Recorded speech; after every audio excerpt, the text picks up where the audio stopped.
Hi, this is Yogan Barrientos, and I'm doing another video.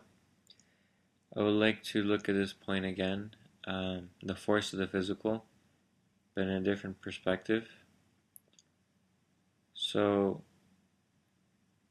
have you noticed how people who are in power, dictators, for example, or kings, how we usually associate those people with a kind of evilness, a twistedness, with the saying, it says, power corrupts, right?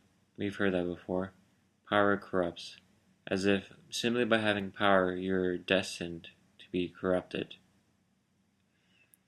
Now, what does that have to do with power of the physical? So what do dictators and kings actually represent? I mean, not even represent, what do they actually have? They have power. That's all that really defines them, right? Obviously, you could be what they call a good king or a bad king. You can use your power for good or use your power for evil.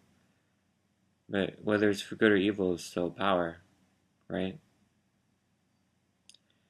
Now, if you remember our discussion from the other day about the force of the physical, then you perhaps see the analogy here, the comparisons, that the physical is just power, right? And the same thing with a king or dictator is just a man that has all this power. It's not good or bad, it's just how it is. And so, what's interesting with the king or dictator, what makes it so special, is because people give him the power. What's funny is then that people start blaming the dictator for the power that they gave him. It's kind of strange. Because all the power of a dictator or king comes from the people, from no one else. So how can they even be angry or blame someone for something that they've given them? And they could stop at any moment if they so choose.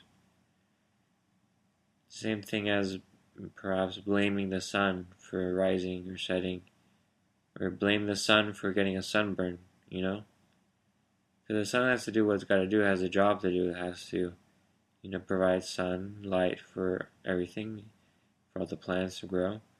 And if you're outside and you get yourself a sunburn, I mean, how's that the sun's fault? Especially when you could prevent it yourself by wearing sunblock or standing in the shade more. So those kind of things, the same thing of that kind of blame where you sort of blame someone using that power when, you've had the power the whole time to make a difference. I don't know, so I just saw this as fascinating at this point about power. And if we look at within myself, I've seen this. And in general society, I see this. Where we are all participating within a point of inferiority and self-defeat, where we actually limit our power, we actually prevent ourselves from growing, we actually stop ourselves from doing the exact things that we need to do to have power, to become powerful, to make a difference in the world, to have an effect.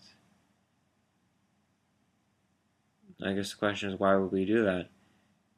And another question you could ask is, why would that?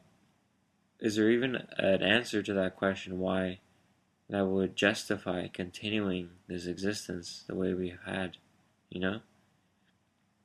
all know how it sucks to have no power, because that's sort of what we've been living in.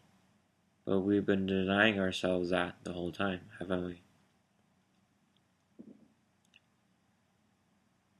So then,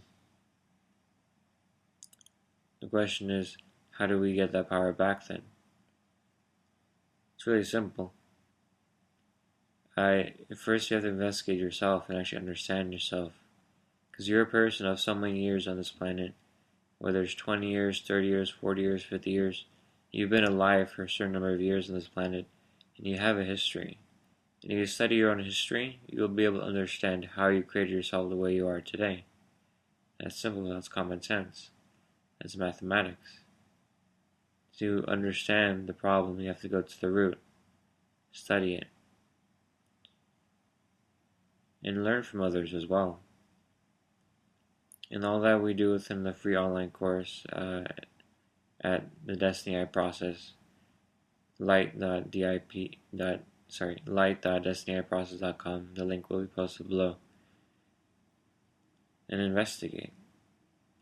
We provide the tools that you can use for investigating yourself through writing, to understand yourself, to know your history, to understand where you are right now and where you're going, and how you can change that. Something so simple, yet it's not really even taught in schools, is it? Yet it's perhaps the most important thing you would do. Perhaps the most important part of your day you would spend on perfecting yourself, understanding yourself, actually being able to change and determine who you are, having that power. If you don't have that, then what kind of difference or what kind of say or choice can you even have in your own life? You know? So yeah. So I'll call it here today for this video. Thanks for listening.